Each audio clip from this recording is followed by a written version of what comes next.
Hi, everybody, and welcome to the July edition of Astronomy on Tap Groningen.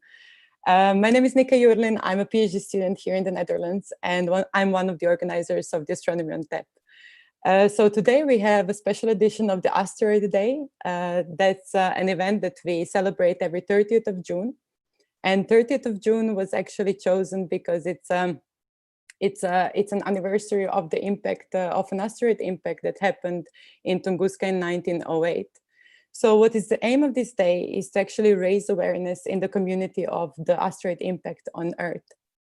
Also, there are other various events that happen with respect to this day, and during them also people try to raise the awareness of what can we do with resources on asteroids, or for example, how actually observing asteroids can help us in paving the way for future research. So today we have two talks that will be related to the Asteroid Day. Also, if you follow us on social media, you might have seen that we've been sharing various fun facts about asteroids. And it's very short, it's very educational, it's very fun. So if you've missed it, you can follow us on Facebook, Instagram, or Twitter. So yeah, back to today's event. We have two speakers talking about asteroid-related themes. And throughout their talks, we urge you to ask questions. So you can ask questions either in the comments of this video, or you can do it on Facebook, Instagram, or Twitter. And if you do it there, just make sure to tag us so that we don't miss your question. So after each talk is finished, I will redirect your questions directly to the speakers, and you will hear the answers directly in this video. Then after these two talks, we also have a pub quiz. So this pub quiz, if you've been watching us before, you could see that we have a pub quiz that is related to these two talks. So make sure to listen carefully, and also you may win some nice prizes. Then after the pub quiz, we also have this virtual pub. And actually what is different from the previous events is that you can actually join the virtual pub right now. So the link, if it's not there yet, it should be there in the description of this video. And also our speakers will join after they give their talks. So you can also interact with them. You can interact with the Astronomy on Tap organizers and also with other viewers of Astronomy on Tap. So yeah, let's start with today's event. So first off, we have Dr. Rosita Kokotanekova, and she is a research fellow at the European Organization for Astronomical Research in the Southern Observatory. So what she does is she uses ground-based optical facilities in order to study small bodies, to understand the formation and evolution of the solar system. As part of her work, she also spends a quarter of her time in helping with the observations with a very large telescope in Paranal Observatory. So today, Rosita will talk about comets and asteroids, milestones in the solar system history. So here you go, Rosita.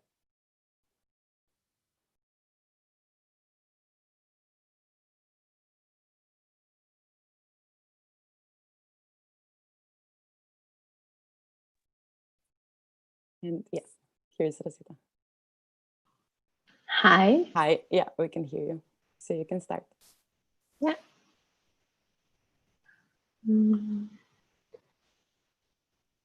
Let me just bring it to full screen. I hope that's fine now.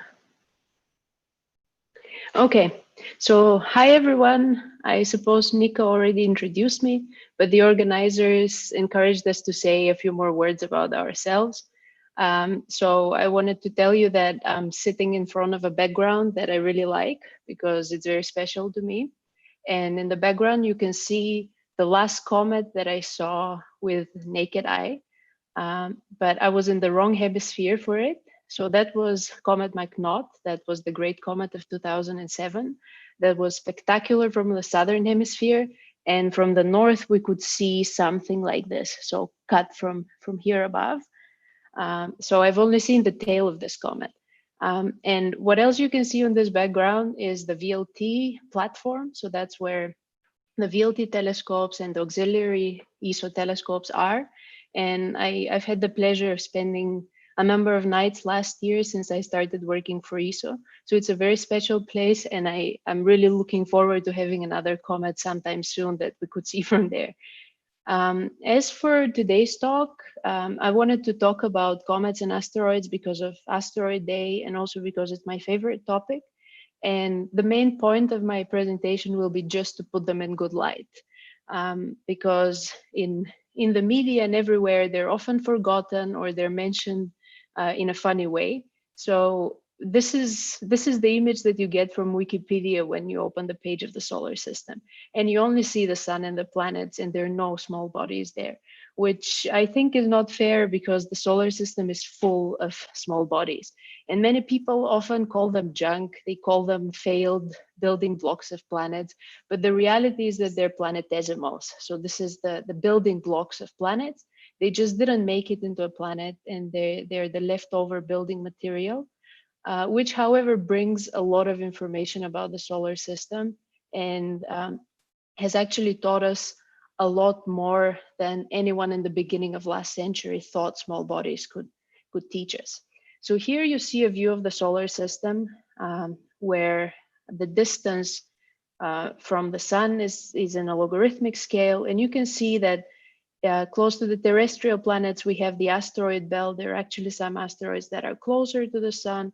And then when we go further from the solar system, we see more and more objects that are in structures that are known as the Kuiper belt, which is beyond the orbit of Neptune. And we also have the Oort cloud, which is a giant structure that spans beyond about 1,000 astronomical units.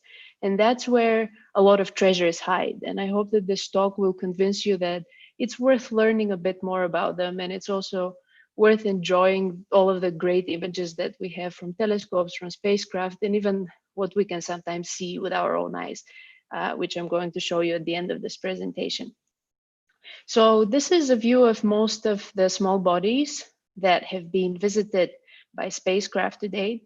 And you can see objects that don't have defined shapes and that could look funny to some. So that's why the image of small bodies in the media is not always flattering. So when Rosita was active a few years ago, 67P was constantly compared to a rubber ducky. And when last year, the New Horizons spacecraft visited the furthest object from the sun, which is now known as Arrokoth. Its official name is 2014 MU69. It was previously known as Ultima Thule, but that name was dropped. So it was compared either to a potato or to a peanut. And I don't think that puts small bodies in a great light. So I would like to put them in a comparison to milestones, because milestones is a term that's used everywhere. And it's also something epic. So in the back, milestones were used first from the Romans to mark the road distances from Rome. And here you see one of the columns from the first road that was marked by milestones. So this is the literal meaning of the term milestone. And then there's the metaphorical meaning that is very commonly used everywhere to everyone who's ever planning anything for the future.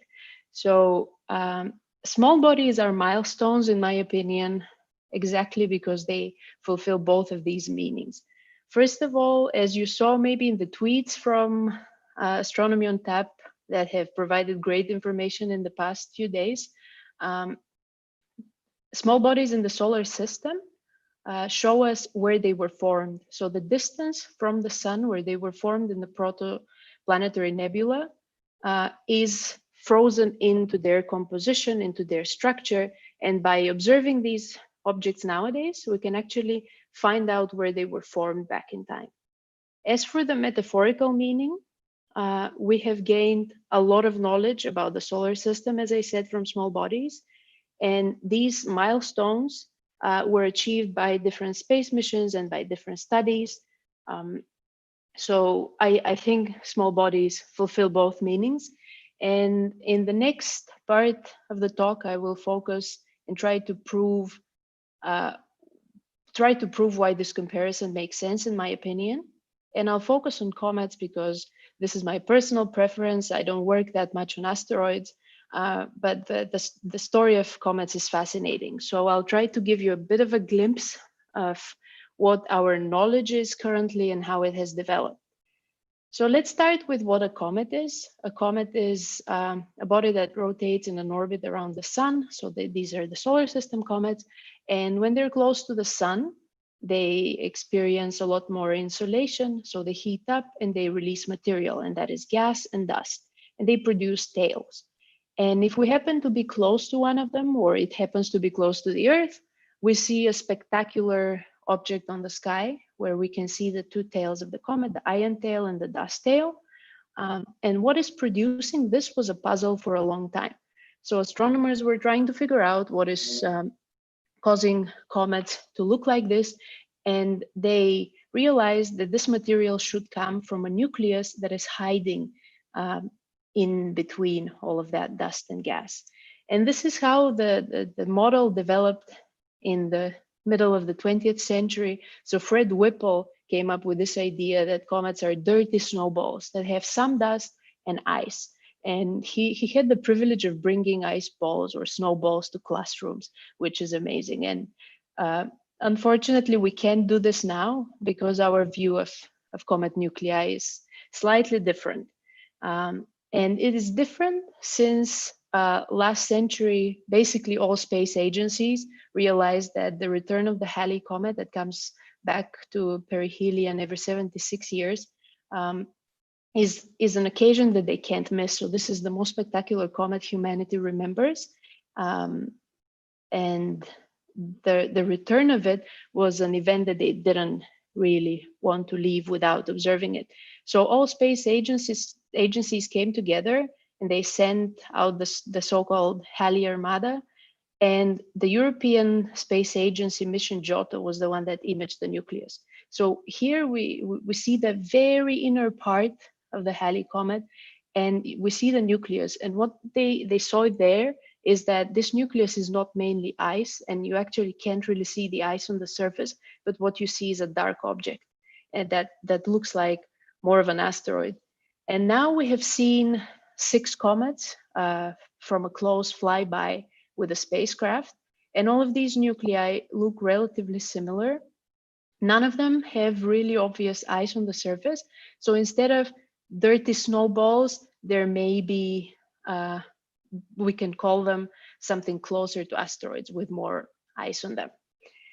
So after we have seen what a comet looks like on the inside, it is worth thinking more about where they come from. And we know of 2 sources, and the reason why people looked for the sources of comets is because every time they come close to the sun, they lose so much material that their lifetime would be just a number of orbits. So for the objects, the comets that are close to the sun, their lifetime wouldn't be longer than 10,000 years. And since we continuously see them, that means that they should be coming from somewhere where they've been preserved for billions of years since the formation of the solar system. They have remained frozen, and now they come closer to the sun and become active. So we know 2 sources of comets. So one of them is in the Oort cloud, which is this spherical structure away from the sun. This is where comets get deflected. They come close to the sun and return to it, usually with orbital periods of, let's say, millions of years. So these are the comets that we generally see once, and we can never wait back for them to return. And we also have the short period comets in the solar system that have orbits that are typically shorter than 20 years. And these objects are even more interesting to study because we can see them changing in front of our eyes. We can observe them during multiple apparitions to the sun, and we can therefore understand how their activity processes change them. And what is even more fascinating about them, in my opinion, is that they really reveal the story of the history of the solar system. They tell us a lot about where they formed, how they ended up beyond the orbit of Neptune in the so-called Kuiper belt, and how they return back to the inner solar system to become Jupiter family comets for a few thousand years. And we're lucky enough to see them. So I told you about the 2 reservoirs of comets, but they sort of have unusual shapes. Whoever studied planetary formation or star formation knows that usually the cloud of gas and dust over time flattens out. And then we expect to see a structure that is flat, like the planets are aligned in their orbits, they're all in the same plane. However, the objects that I showed you, especially the Oort cloud, is not really flattened. So the question there is, how can we end up with this structure? What are the reasons for producing a cloud like this? And this has driven many questions that towards the end of the last century, in the beginning of the 2000s, developed two very important theories about the early solar system and how the planets basically didn't form where we see them today, and how the small bodies didn't form where we see them today, but they were moved to their current location by interactions of the planets, gravitational interactions of the planets with each other and with those planetesimals. So here, the first one is the Grand Tack, which happened while there was some bodies formed already in the protoplanetary disk, some leftover planetesimals, and there was still gas in this disk. And you can see here Jupiter formed at around 3 point something astronomical units, Saturn next to it. They started migrating closer to the sun, but they were lucky to get in a resonance with each other, which drove them back out. And this is where the disk dissipated, so it lost its gas. And this whole process basically stopped. And what is interesting and important to note is that we expect that when there's a protoplanetary disk close to the star, all of the material that is formed, all the planetesimals, they don't have volatiles, they don't have water. But beyond the frost line, the temperatures are low enough so the particles or the growing bodies are able to keep ices in them. That's how we know that objects that are formed close to the star don't really have ices, and objects that are formed further and further have ices, and they even have different species of ices. So this is why it's important, an important proof why many people believe that this theory is correct is the current asteroid belt that we observe. So we know that now we observe a mixture of S-type asteroids or stony asteroids in the asteroid belt, and we observe C-type asteroids or icy asteroids that are more and more like comets beyond the sun.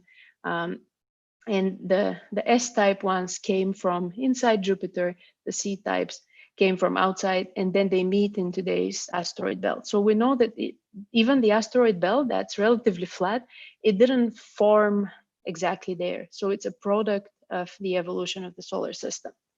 And then we basically ended up with a structure that's a bit more complicated, but I overestimated my time, so I don't have time to give you the details.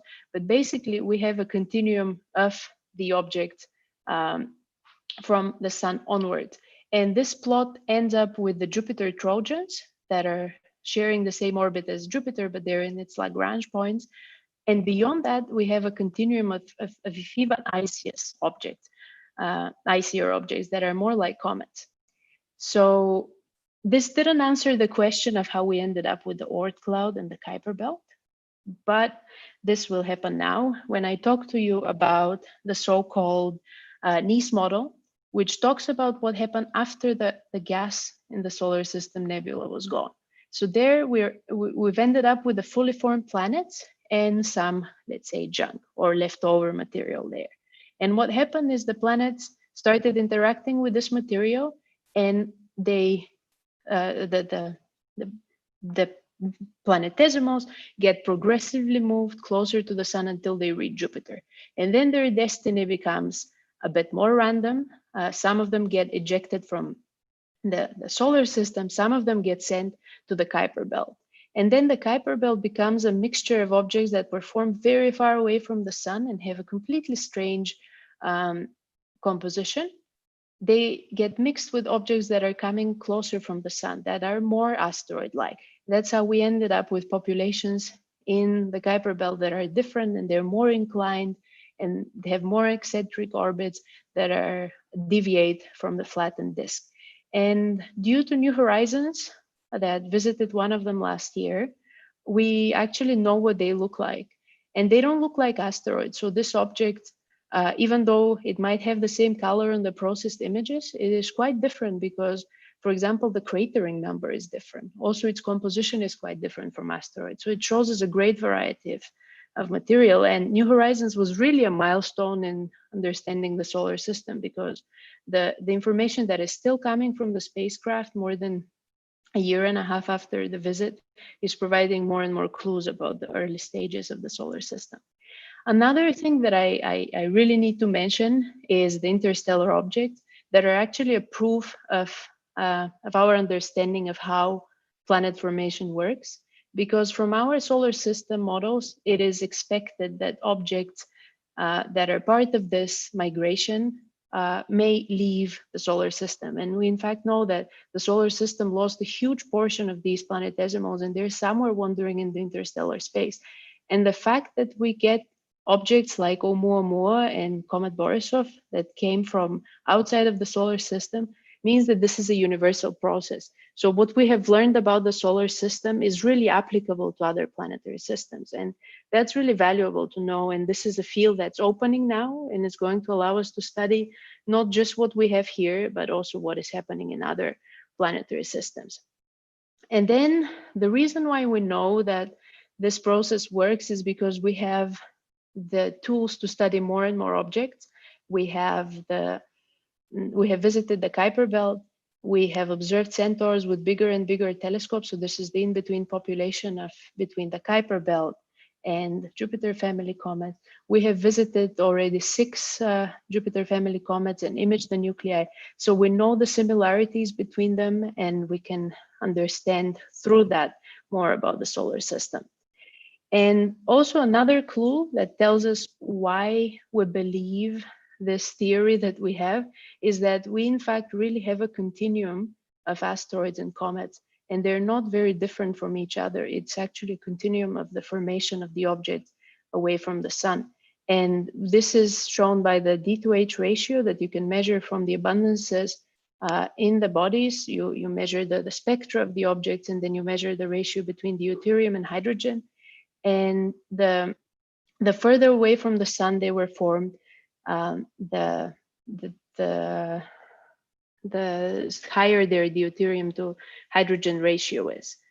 And actually, this brings me to the final thing that I want to discuss is what is actually the difference between asteroids and comets and why we should celebrate comets on Asteroid Day as well. It's actually the difference is not known to us at the moment. All scientists are very confused as to how to explain it just because we started discovering that many asteroids contain water. And once they're hit by something or another event allows their interiors to be illuminated by the sun, the outer asteroids, or the ones that contain more ice, they behave like comets. So we don't really know what is an asteroid and what is a comet.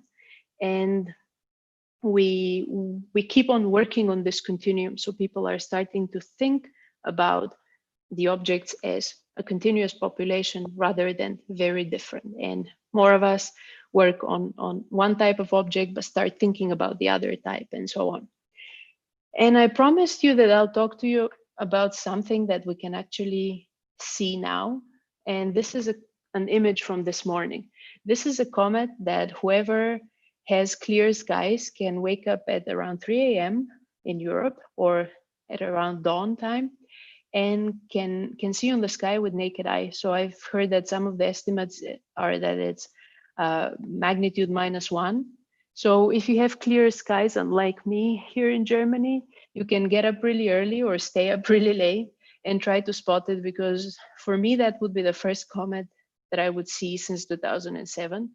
So if you get a chance, see it. Maybe it's a good thing that is happening in 2020.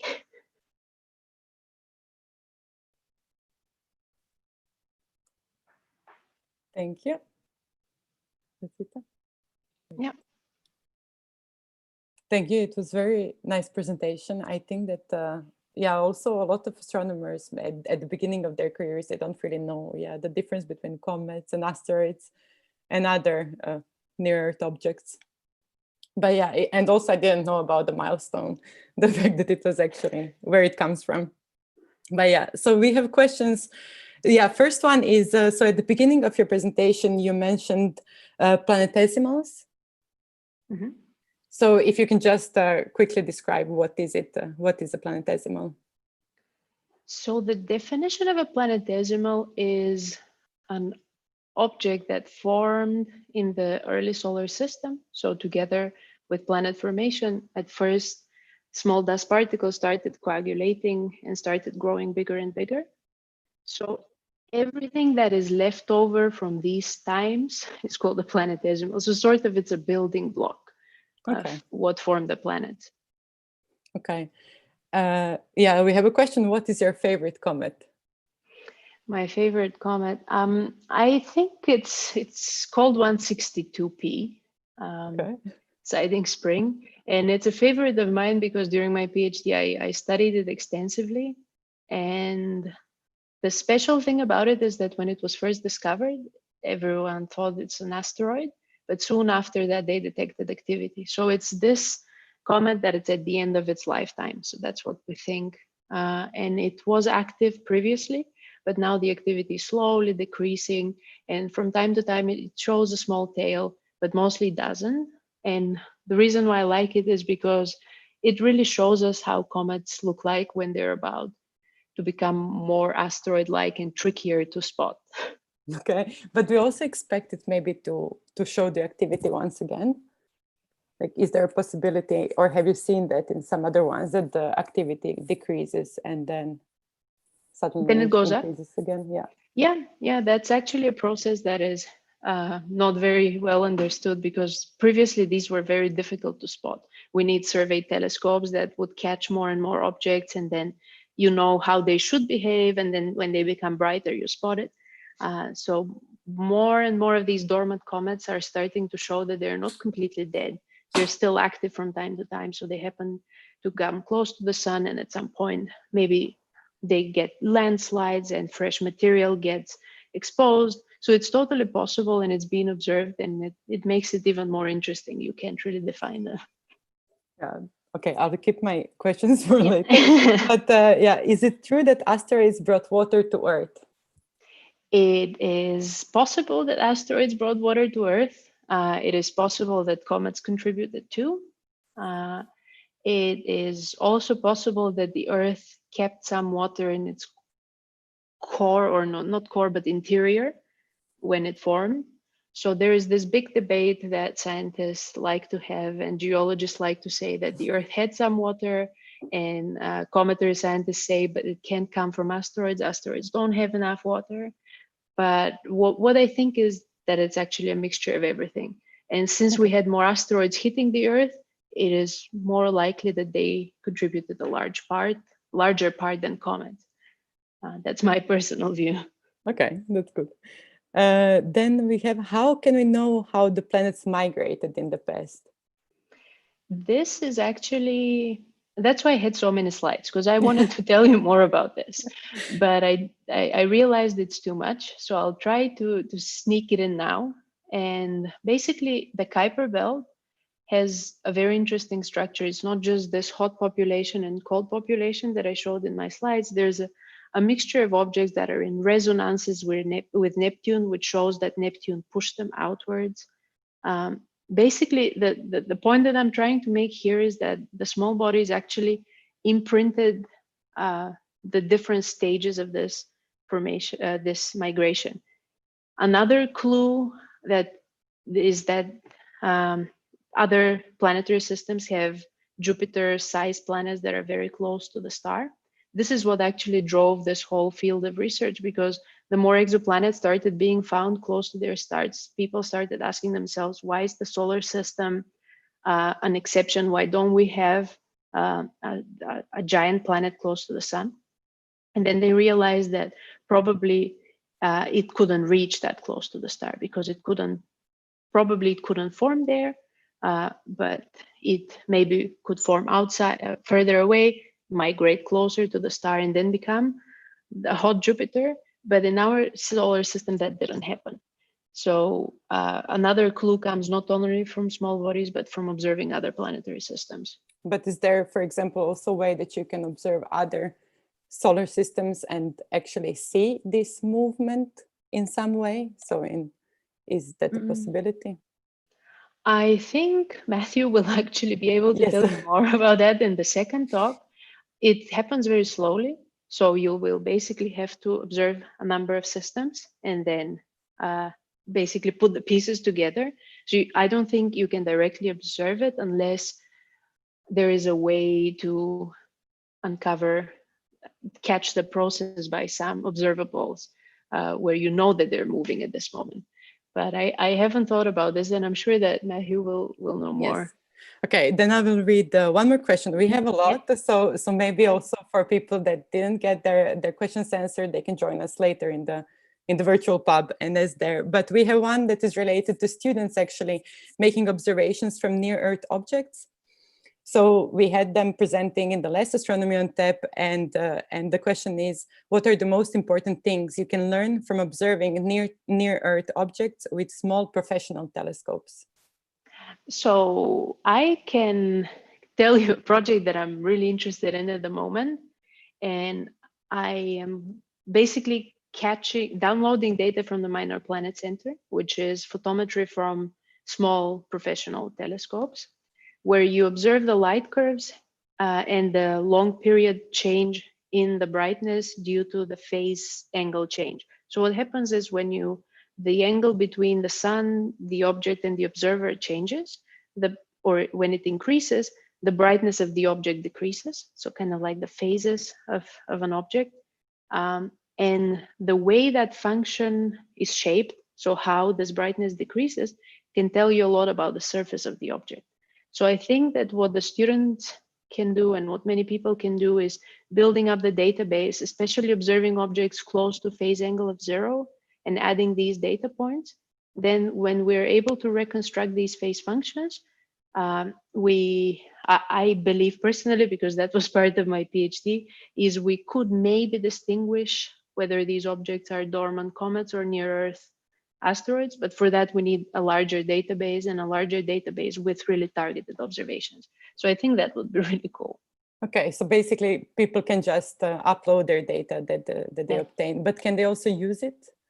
They can use it themselves, so they can derive the rotational light curves of these objects. Yeah. By maybe taking their points and combining them with other observations, they can derive this phase function. Then they have the so-called absolute magnitude of the object.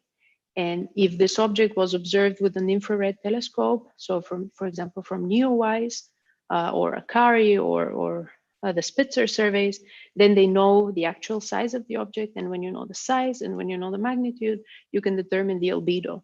And if they can get objects that weren't observed so well, they can improve these values. So these data could be useful for that. Okay, that's cool for also learning astronomy. Nice. Okay, so now I will introduce our second speaker, but please join us in the virtual pub and ask all of these questions, Rosita, in person. Yeah, it was a lot of fun so far. See you later. Thank you once again. So next off we have Associate Professor of Astronomy in Leiden Observatory in the Netherlands. It's Dr. Matthew Kenworthy, and he received his PhD on building astronomical instruments from the University of Cambridge. In the meantime, he's also spent time in Arizona, where he's also been working on some very large telescopes, and mostly these telescopes were taking pictures of extrasolar planets. So currently, among other things, he's working on cameras for the extremely large telescope, which is supposed to see the light in 2026. And today he will talk about seeing the shadows of planets, comets, and rings around other stars. Here you go, Matt.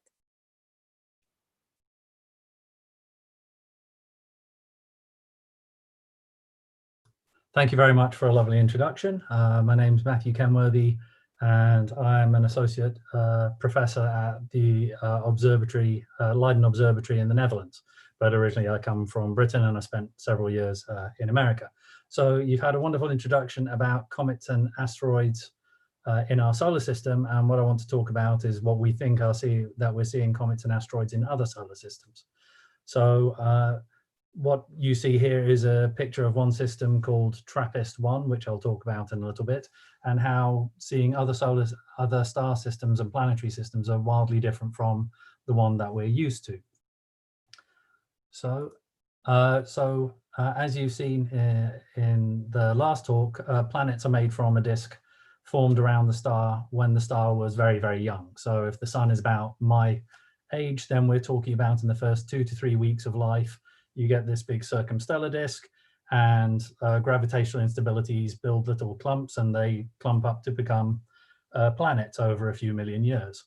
And when I was younger, around 1995, this was the total number of planets that we had. It used to be 9 and then dropped down to 8, with a lot of people complaining about it. But the picture that we had was that basically big planets are made a long way out from the star, and little rocky planets are much, much closer to the star. Here, all these planets are being crammed into a linear scale, but in reality, they're logarithmically spaced out, with all the terrestrial rocky planets clumped towards the sun. So, of course, knowing no better, we thought, okay, all planetary systems must look like this. And so for many years, we thought this was going to be very challenging, because trying to find big fat planets far out from their central stars is exceptionally challenging. And one of the methods that we use to detect planets was initially to detect them indirectly. We don't see the planet itself, but what we see is the effect of the star it has on the planet has on the star. So what you see here is an animation where you see a planet orbiting around its star, and they orbit around their mutual center of gravity. So the star wobbles backwards and forwards a little bit for every orbit that the planet takes around. And what you see underneath is the fingerprint of light from that star. If we take that light and split it up into a rainbow of colors, those narrow black lines are chemical absorption in the atmosphere of the star, and they wiggle backwards and forwards due to the Doppler effect. And so that's one way we detect planets. So back in the 1990s, there are 2 competing teams trying to find the first exoplanet, and they're expecting to find Jupiter-sized planets a long way out from their central star. It takes about 12 years for Jupiter to go around the sun. So there are 2 competing teams, Marcy and Butler and Mayor and Didier Queloz, and they were taking data, and they were expecting to take, very long stretches of data, many, many year studies. But it turns out May and Queloz were the first to detect it. They found a planet, 51 Pegasi b, little b, to represent the first object after the star. So the star is A, but you drop the A. 51 Pegasi b was detected in 1995. And this was about 1 Jupiter mass, which was good. But the completely crackers thing was that instead of taking 12 years to orbit around its star, it took 4.2 days. This is a big fat Jupiter crammed right next to its parent star. Totally what we were not expecting. And so this ultimately landed them the Nobel Prize last year, and they surely deserved it. But Marcy and Butler, turns out, had the data too. They'd looked at 51 Pegasus for a couple of years before, and when they period folded their data, they saw the planet as well. So the moral of the story is always check your data. So this was the thing. They could have found it a little bit earlier probably, and so it's just opening your mind and saying, well, maybe planetary systems aren't like the solar system's planets would have helped. So now we know that there are lots of planets very close into their central stars, and the orbits of all these planets are basically randomly oriented. So if you took a big stack of hula hoops, threw them up in the air above you, and took a photograph of all those hula hoops, and then you ran away before they crashed down around your head, some of those hula hoops would be edge on to your line of sight. And so that same trick happens with planets orbiting around other stars. So here, what you can do is you can see a transit, and here's a transit in our solar system. Mercury and Venus are closer to the sun than the Earth. And so every so often, when the geometry is just right, we get a transit of Venus or a transit of Mercury. And so what happens is that the light from the star drops by a very, very tiny fraction for a few hours as the planet moves in front of the star. So this became a big industry to find planets. This is called a light curve, and what you have is we're measuring the brightness of a star. We can't see the shadow of the planet in front of the star, we just see the light from the star itself. And what you can see is that this light curve shows that the stars are normal brightness, then it dips by a couple of percent, a tiny amount, for a few hours, and then pops back up again. And this inspired several astronomers on the ground, and especially one in space called the Kepler Satellite. So this is the Kepler Satellite, which went up in the last decade. You can see people dressed in clean room clothing at the bottom in the white there. And this is basically a giant camera. And what it has stuck right in the middle is it has all these CCD cameras. So basically your mobile phone with its digital camera, but writ large. So each image is hundreds of megabytes. And what this did was that Kepler was launched into space and stared just at one patch of sky for 4 years and took a picture every 2 minutes. That's all it did, just picture after picture after picture after picture, just like this. So this is one frame read out from the Kepler Observatory, and it had a couple of star clusters as well to cover its bets. But what happened was that they were looking for that little distinctive drop of light over a few hours. And the ultimate result after the initial 4-year mission, it went on and did an extended mission, was that they found over 2,300 planetary systems. And a lot of them are not like the solar system at all. So the solar system here is shown to scale, and all the other orbits are to scale with their relative orbital periods. So you can see there are multiple planet systems.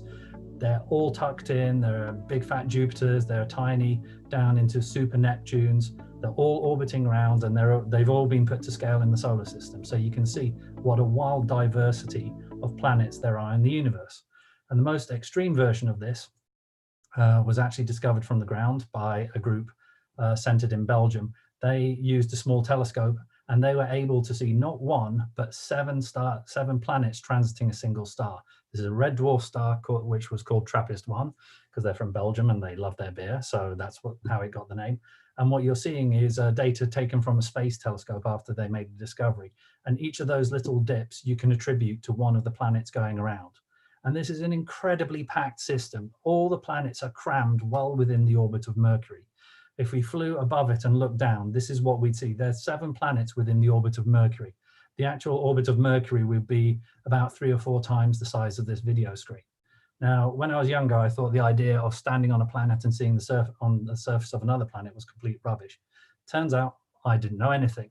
If you're standing on one of the surfaces of one of the TRAPPIST planets, you can look across and the other planets will be resolvable by your eye. You can see them and they'll be about twice as big as the full moon, which to me is absolutely astonishing. I never thought that you'd be able to see this. Turns out I was completely wrong, and that's great. So what happened was that at the same time as Kepler's going on, a couple of other surveys started from the ground. Because you're looking at the brightness of the star and you're not looking for the planet itself, turns out you don't need honking great big telescopes. You can get away with telephoto lenses. And so here's the Super WASP array, which is basically 8 camera lenses all stuck together in a mount. And every evening this would take a picture every 30 seconds. And they found a lot of transiting exoplanets. There's another survey called All Sky Automated Survey, which was looking at variable stars, stars which change their brightness because the physics in them changes slightly. Well, a friend of mine, a collaborator, Eric Mamajak, and his graduate student found a very peculiar star, a very young star, about 20 million years old, called J1407. And this is its light curve. This is about 10 years worth of data. And if we zoom into this, the Super WASP array was designed to look for planets, and anything else that wasn't a planet, they didn't have time to look at. So what you see here is this very weird light curve. So the star's bobbling along perfectly normally, then it dips down a little bit and goes back up, dips down a big bit, goes back up, dips down a huge amount, 95% of the starlight disappears, and then it reverses itself, a small dip and then a tiny dip, and then it's been rumbling along ever since. And it's just like when my daughter grabs the dimmer light in our living room and she cranks it up and down all the time. Basically, something is causing this star to switch on and off multiple times over 56 days, almost 2 months. And it keeps on going. Night after night after night, it's drawing these crazy patterns. And trying to work out what this thing is a whole talk in itself, but I've got some beer to drink, so I'll just cut to the chase. What we saw was this. So we think it's a giant ring system, 200 times bigger than Saturn, is orbiting around another planet, which we can't see, but you're seeing the ring system. So as animation, all the yellow and black dots are the light from this Super WASP camera. And then this is a computer model, which I made. And what happens is that the orange line, which is my model, goes through all the points, most of the yellow points. It's not perfect, but it's not at all bad. And so I've spent a lot of time in the years since this trying to convince other astronomers I'm not completely nuts. And what we're seeing is this giant disk of kind of rubble orbiting around a nearby planet and planetary system. Now, we've been carefully watching this star ever since, and it turns out this thing is totally normal. It has done nothing unusual in the years since I discovered it. So what would be nice is if there was another star with another planet which might have rings around it. It turns out there is. So there's a star called Beta Pictoris. It's in the Southern Hemisphere. It's a naked eye magnitude, so you can see it with your own eyes if you know where to look. This is a zoom in with a powerful telescope, and what you're seeing here is we've blacked out the star in the middle of the picture, and it's an edge-on gas and dust disk. So you're seeing a big circular donut of dust edge on, and in the middle we see two pictures of planets. There's a planet orbiting around the star, and the orbit is almost exactly edge on, just like one of those hula hoops I was talking about earlier. I got excited because something weird moved in front of this star back in 1981. So astronomers have to use stars to calibrate their observations. And back in 1981, there were no computer cameras. You had to use a thing called a photocell detector. And they used Beta Pic because it's nice and bright and boring to calibrate their observations. But this thing wiggled for 2 weeks. It got brighter and dimmer. And I think it's a ring system. So I tried to convince other astronomers we should go and look during the years 2017 for this ring system. And so what you see here is a whole set of pictures taken over the past 8 years. And this is actual images of the planet moving towards and in front of the star. And we use a thing called a chronograph to block out the light of the star so we can see the planet. But if I then worked out how long it would take the rings to move, if there were rings around Beta Pic B, the planet, how long would they take to move all the way across? And it turns out it's about 200 days, a fraction of a year. Now, if you go to a big telescope and say, hey, would you mind looking at a bright star for 200 days? The answer is a very polite but firm no. So I had to go off and build my own telescope. And so what I built was this pair of washing machines.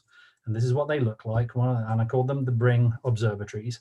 And this is one of them with 2 students helping build it. And this was in South Africa, about 6 miles north of Cape Town. And what you see are the 2 eyelids open, and there are 2 camera lenses. And this thing takes a picture every 6 seconds as the star Beta Pictoris rises and sets in South Africa. So this was absolutely fantastic. I had a really wonderful team who got together and built this thing. And this is what it looks like at sunset with the eyes closed. So we took all this data, and then back in January 2018, I got a phone call saying there was a bit of a rainstorm at the observatory. We're not sure if your observatory is okay. So what kind of rainstorm? Because it's normally very dry and clear there. And this is what it looked like. So I'm not sure if you can hear this, but basically it's hail. So every 10 or 15 years, they have a gigantic hailstorm, and you'll see somebody run out and have a look at the hail.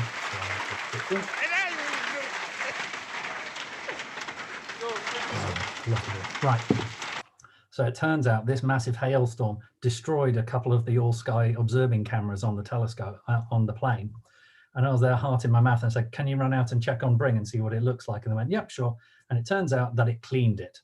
So whenever you have an engineer who over-engineers something, sometimes they're right and you're wrong. I got another email later on last year, because I'm still using the cameras, and they said, yeah, there's a problem with ants. And I said, I'm sorry, but it sounds as if you said there was a problem with ants. And it turns out, yes, it turns out ants like the liquid inside electrolytic capacitors. So they went in, these ants were playing around with the live electronics and basically fused one of the units shut. So, you know, it's the first time I've ever had the telescope closed due to ants. So did we find any rings? And the answer, unfortunately, is no. We found no rings. So it either means that the rings are completely edge on or they've condensed into moons. So I'm sad about it, but you know, that's the way it goes. It's research. This is what we do. Sometimes you find something and sometimes you don't. But going back to the original idea of always check your data, another telescope got launched called TESS. And TESS is basically the follow-up to Kepler. Kepler looked at one tiny bit of the sky for a long time. TESS scans the whole sky relatively quickly over a couple of years. A student who I was working with emailed me and said, oh, by the way, TESS has looked at Beta Pic. Do you want to have a look at the light curve? And I went, well, no, not really, because I know lots of important astronomers will have looked at it ahead of me and they're much smarter than me, so I wouldn't do anything. And he went, oh, okay, I'll have a look anyway. So he comes back about 2 months later, really, really fast. And he says, oh, found it. You know, I've got the light curve of Beta Pic. And I went, oh, that's really good. And here you go. And so what you see is this horrible big fuzz. And so that's not what it's supposed to look like, Beta Pictoris. And I went, oh, okay, that's a bit weird. And it turns out that the star rings like a bell. If you take a wine glass and flick it, it sings. The star is singing very quietly to itself. So it's kind of doing this. It's just waggling away. Obviously, it doesn't shatter like the wine glass, but the idea is that the star is singing very pure notes. And so you can remove that. And it turns out the student did a great job of removing this. And he found this. And when I got this email on Saturday morning last year in February, I basically spat out my coffee and went, holy guacamole, I can't believe it. You found an exocomet. So what he'd found in this data was that weird dog tooth shape.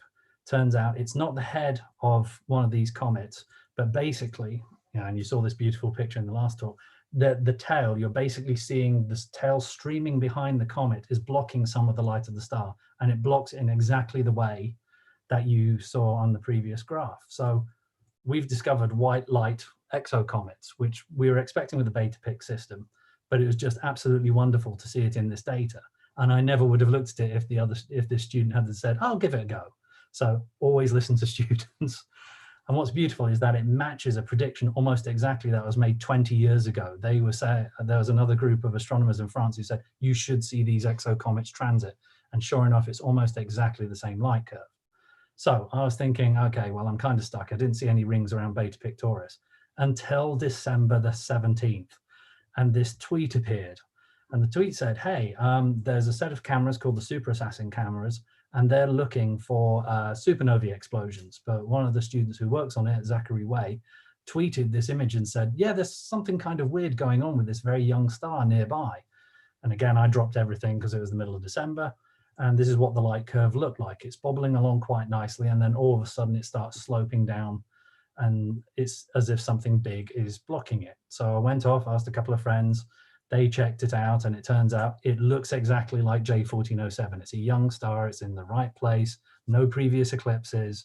I was delighted. And so I was very lucky to have a large group of very enthusiastic, unpaid astronomers follow this target up 24 hours a day for the past several months, and they've been exceptionally patient with me.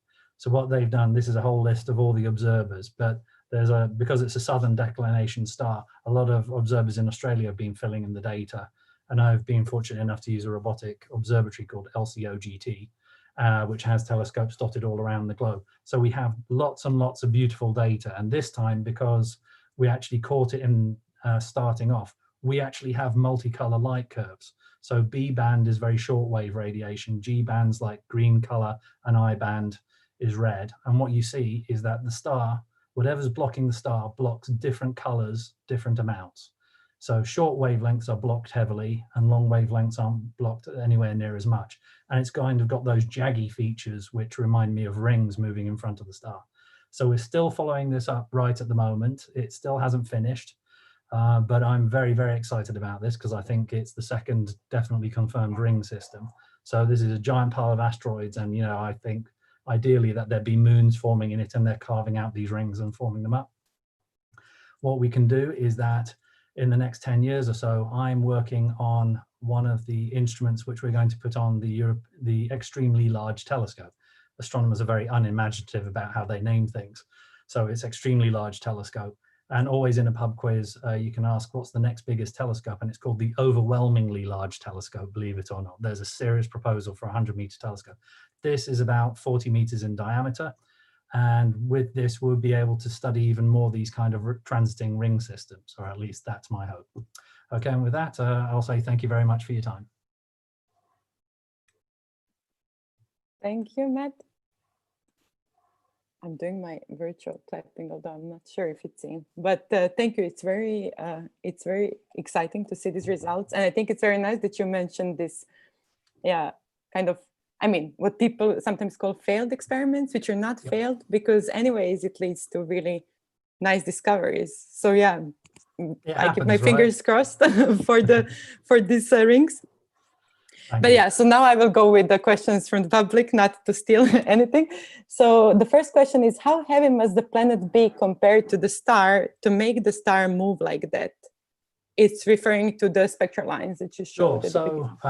So it depends all how sensitive your spectrograph is to measuring the shift of these lines. So Jupiter orbiting around the sun generates a wobble of about 12 meters per second every 12 years.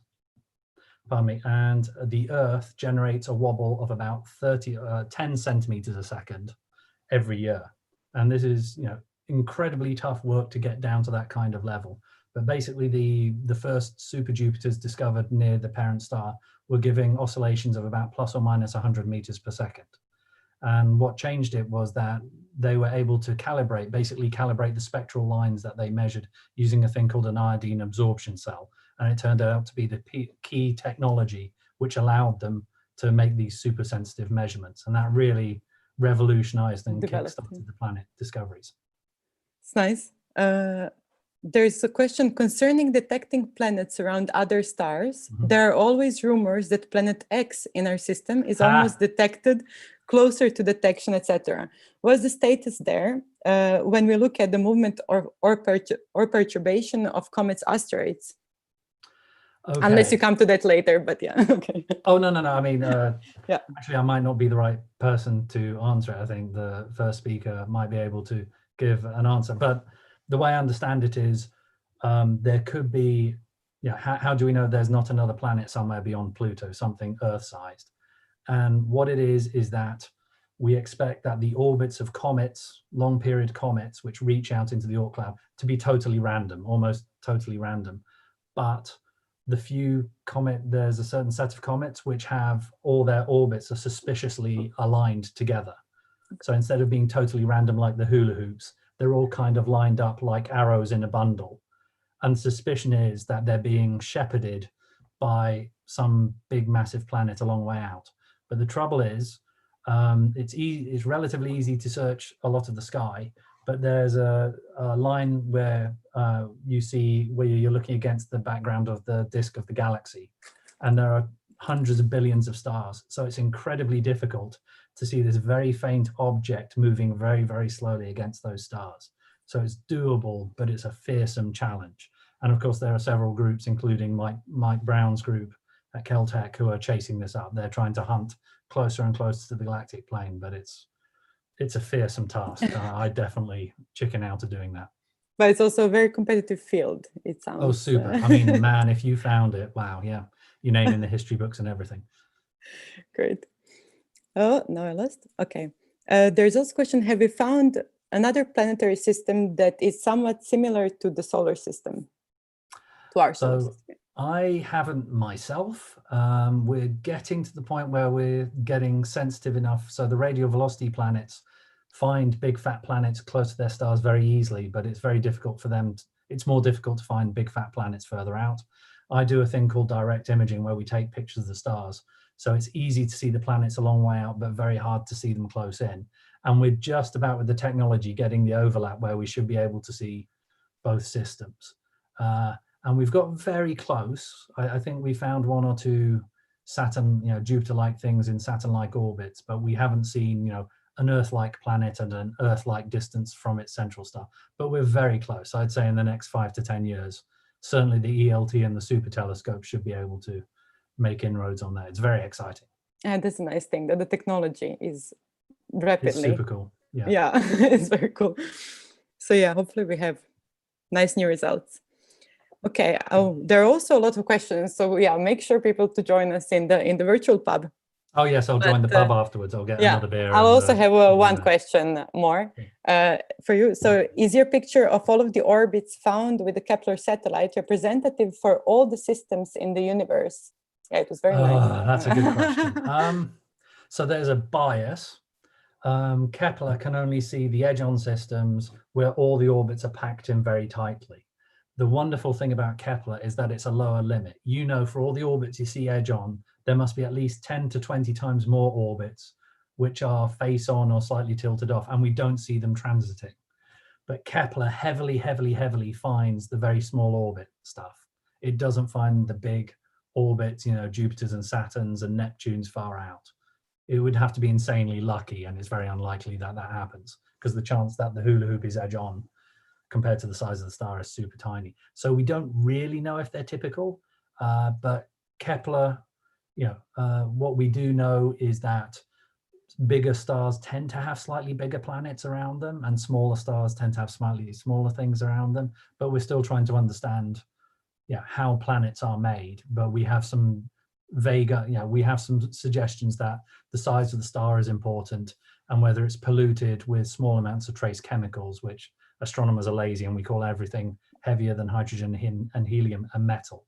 So basically, if stars are polluted with metals, we suspect that there's an indication there as well. But yeah. How much data did Kepler, for example, combine? Oh my gosh. Throughout, because it's a lot. So I think it looked at, and I know I'm going to get sniped for this later, I think it was something like 200,000 stars, 200,000 light curves, and they saw 2,000 transiting objects. In how many years? So that's 1 in 100, and that was 4 years. Okay.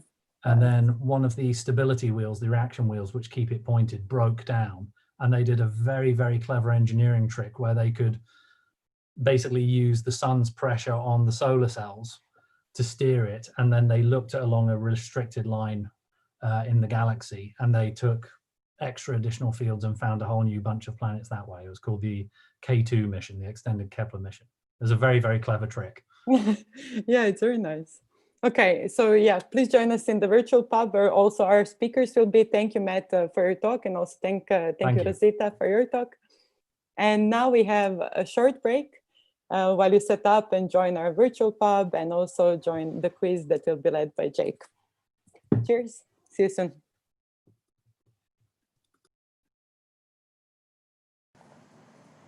Hi there, everyone, and welcome. I'm going to start sharing the way to join the quiz. Today we're in about a 12-second lag right now, so I'll start the quiz in 3 minutes from now. So that means you should probably get there in 2 minutes and 45 seconds if you want to join. I'll probably give you some extra time. But here is going to be the quiz to join, and you can join according to this Kahoot setting.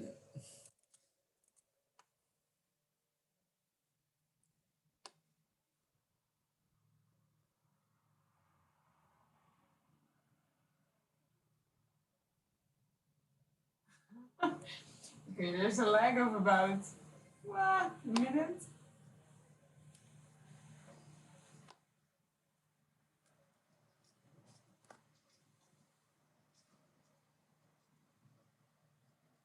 Hello, guys. What?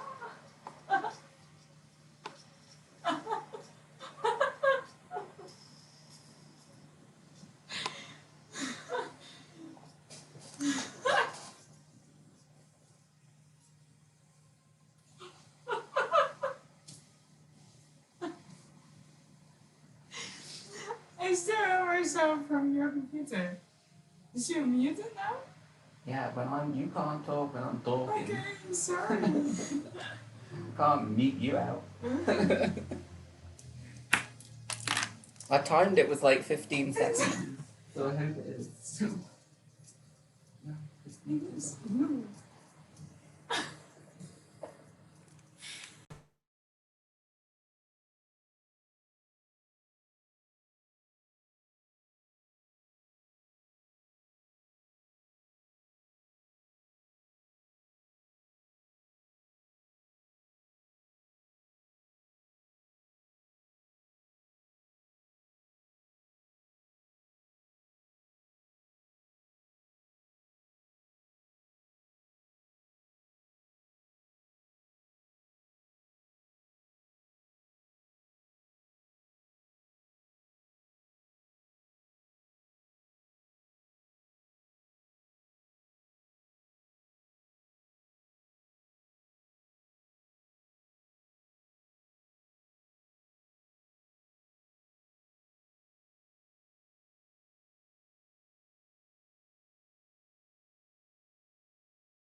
I'm back here for the quiz.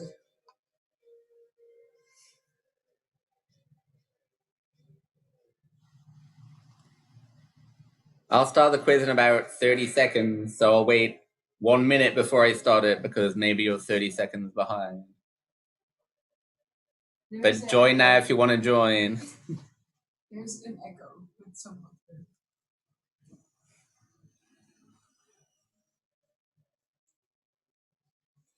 There's an echo. Probably from you. No, I don't have it. I have muted. Your microphone's on. I have it muted. In the headphones, you've got your microphone.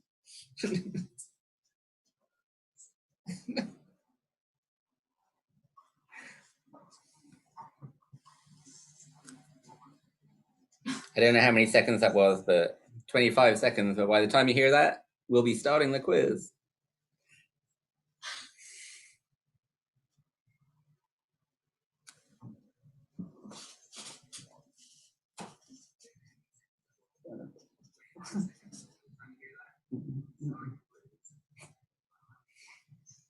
Mute it, but just keep the pic, yeah.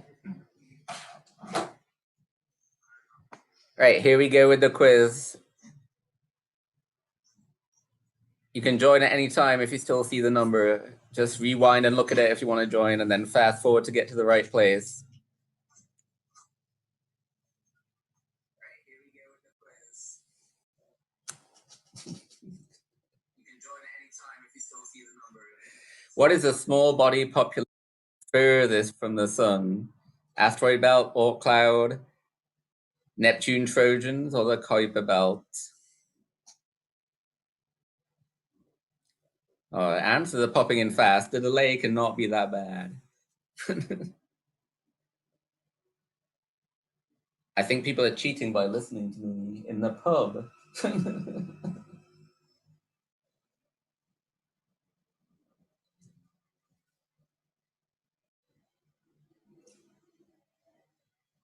We'll wait, as always, for everyone to answer or for the time to run out. And sorry that time runs out before you see the time running out, but just when you see the question, answer quick.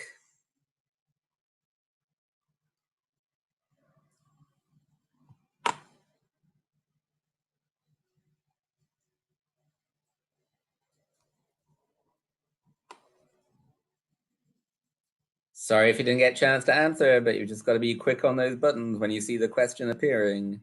And so we have 10 correct answers with the Oort cloud is the furthest out small body population from the sun. So remember, in our quiz, 2 things count: speed and right answers. And I know the speed is difficult because you get to see it seconds after it is there, but that makes the speed even more important. The rightness remains as important as always. And as usual, our pub quiz prize will be a €25 voucher to Bookshop Cafe that you can use whenever we manage to go to Bookshop Cafe again, or whenever you do. If you go before us, let one of the organizers know, and we will be able to give you the $25 voucher, euro voucher. What is dollars? Johan 1990 in the lead to start off with. Anna doing well. All to play for, absolutely everything to play for. Let's go to the next question. Question 2. What space mission has visited the most distant object? New Horizons, Giotto, Rosetta, or Dawn?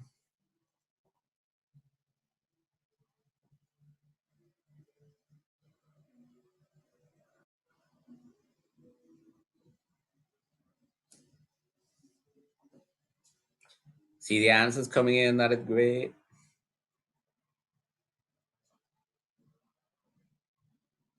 Yeah, good job, everyone. New Horizons, as that went out into the furthest reaches outside of the solar system. Giotto, Rosetta both visited comets, and Dawn visited an asteroid much, much closer to Earth than New Horizons, which is way out there. Still going out, but probably not seeing it. No, and everything still to play for. Johan keeping the top spot, but Everything else is just too close to call, too close to call. How many comet nuclei have been imaged by spacecraft? 1, 3, 6, or 10?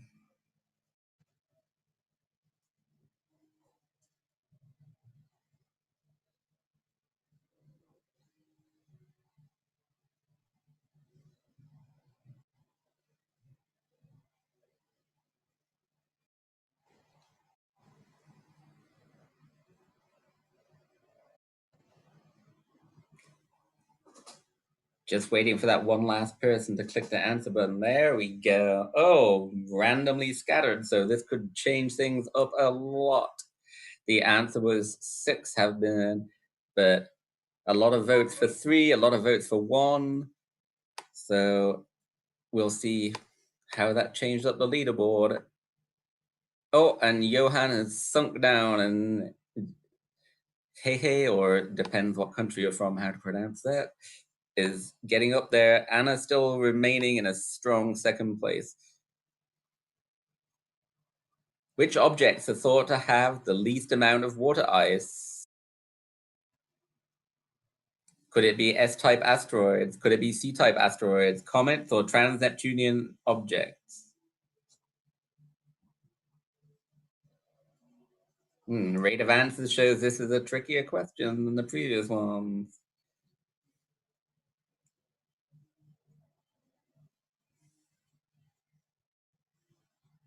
I know my choice. I'll see if I'm right or not. I don't know. I haven't cheated and looked at the answer yet.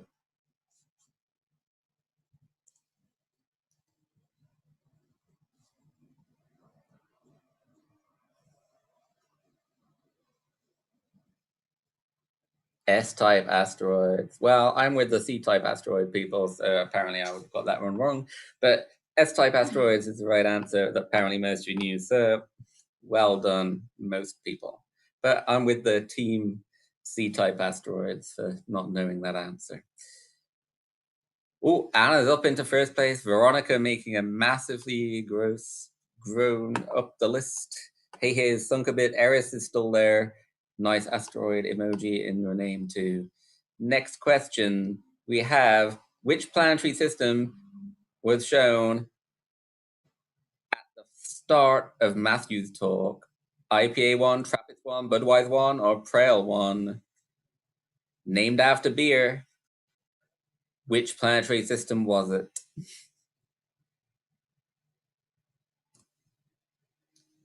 I'll take a sip of IPA while we're watching the question. And that is not a hint. Yeah, none of you listened to the hint. Anyway, it was TRAPPIST-1. Good job, everybody. Little bit of movement, not a lot. Next question, on which star did we see an exocomet transit? Alpha Centauri, Beta Pictoris, Delta Force, Kepler 62.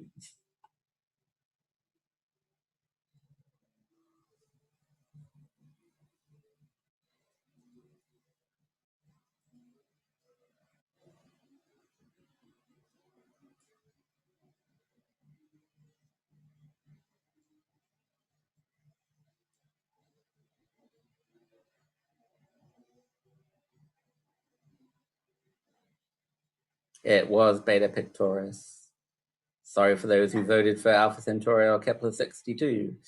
Beta Pictoris was the right answer. So we'll see what that did to the leaderboard. Oh, little bits of movement have happened there. Everything is still to play for, though, with 1,000 points per question. Everyone's still in the game, I think. So let's see the next question. What satellite is now searching for transiting exoplanets? TESS, MESS, BESS, or JESS?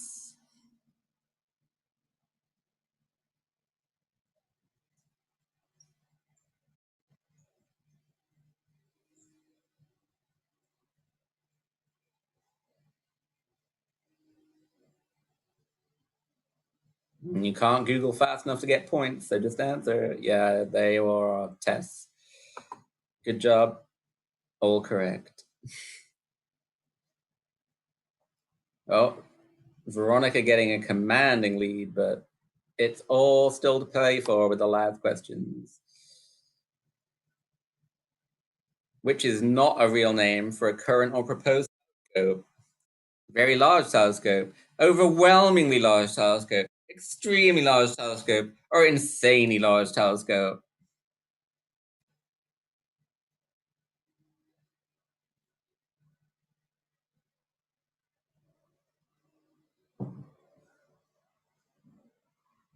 Yeah, the insanely large telescope is not currently proposed, but based on the naming of the other telescopes, you can just expect that that is going to be the next one. After the overwhelmingly large telescope is built, astronomers will no doubt have to go to insanely large telescope, and please suggest your names for the next one after that. Veronica still has the lead. Dino is climbing up the list. Still everything to go for, I think. Oh, we don't have to answer now. Oh, okay. So in this round, we're looking at who has an asteroid named after them. Do they have an asteroid, yes or no, named after them? There's a collection of people, and we'll see. So, first of all, asteroid or not?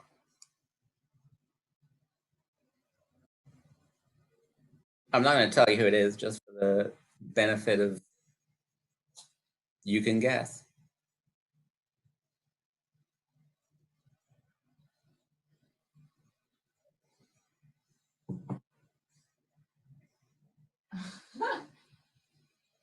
People trying to Google fast enough. I don't know if you can Google that fast. Just answer quick. The more you Google, the less points you get. Yes, Stephen Hawking does have an asteroid named after him. Correct. Little changes going on in the bottom of the leaderboard, but everything's still strong at the top. See what happens, though. These rounds are killers, so we never know. Asteroid or not.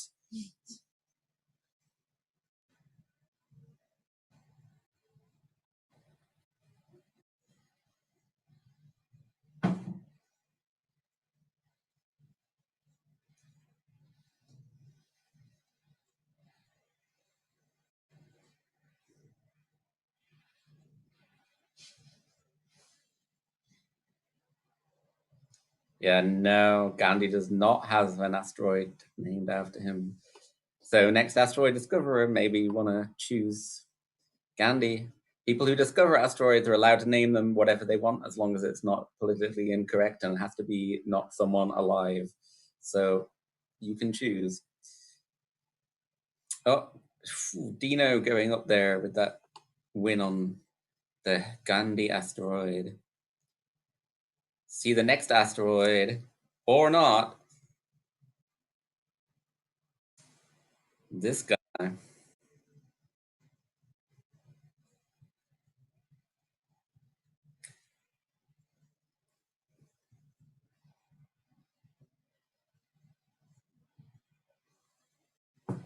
Astronomers are putting in their minor planet searches, which takes them a long time to answer the question. The longer you take, the less points you get. Yep, he does indeed. Tom Hanks has an asteroid named after him. Not Gandhi, but Tom Hanks. This tells you a lot about how people choose to name the asteroids they discover. That best climbing up fast. Dino's still on the lead. Johan 9090 is still right up there, though, and everything's still to play for as we enter some more asteroid or not. This guy, does he have an asteroid named after him?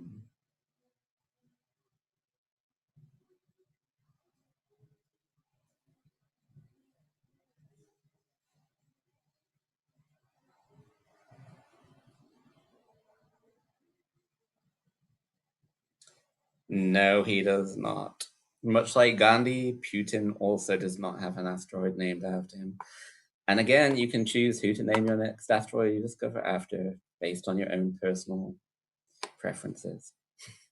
That best climbing up there too. I think we have 2 more asteroids, or not. This guy.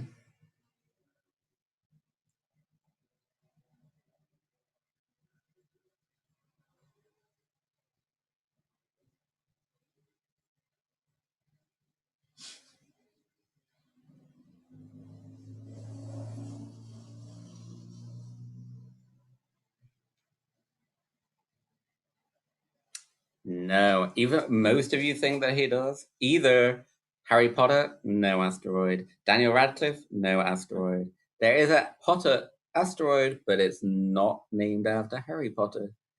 Go search it, find out who it's named after. Not Harry.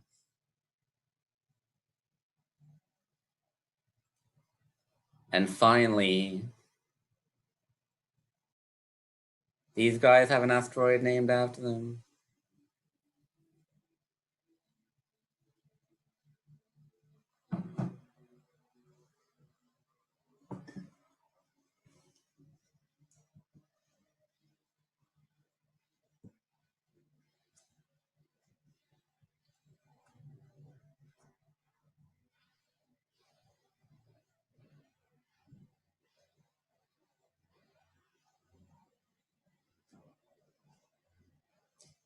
Yes, yes, they do.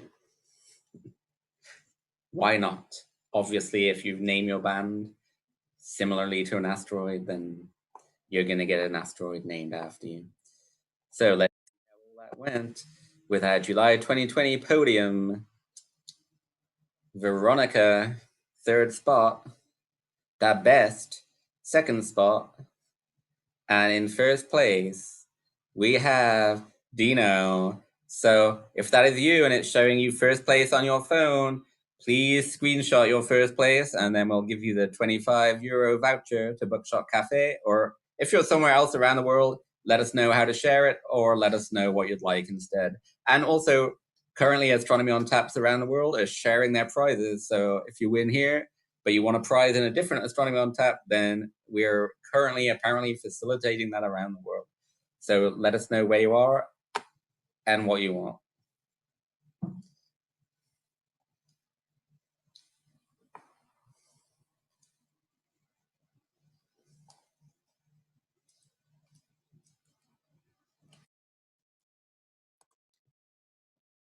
So thanks for joining. Thanks for joining us in Astronomy on Tap tonight. And our evening continues in our online pub. So please come and join us. The URL is stem.oo/ZoomPub, all in lowercase. And you can come join our speakers and join our organizers in our Zoom pub as soon as you can get there after this. That's where we're all going now. It's already happening behind me right here. So see you in the pub in a second. Bye.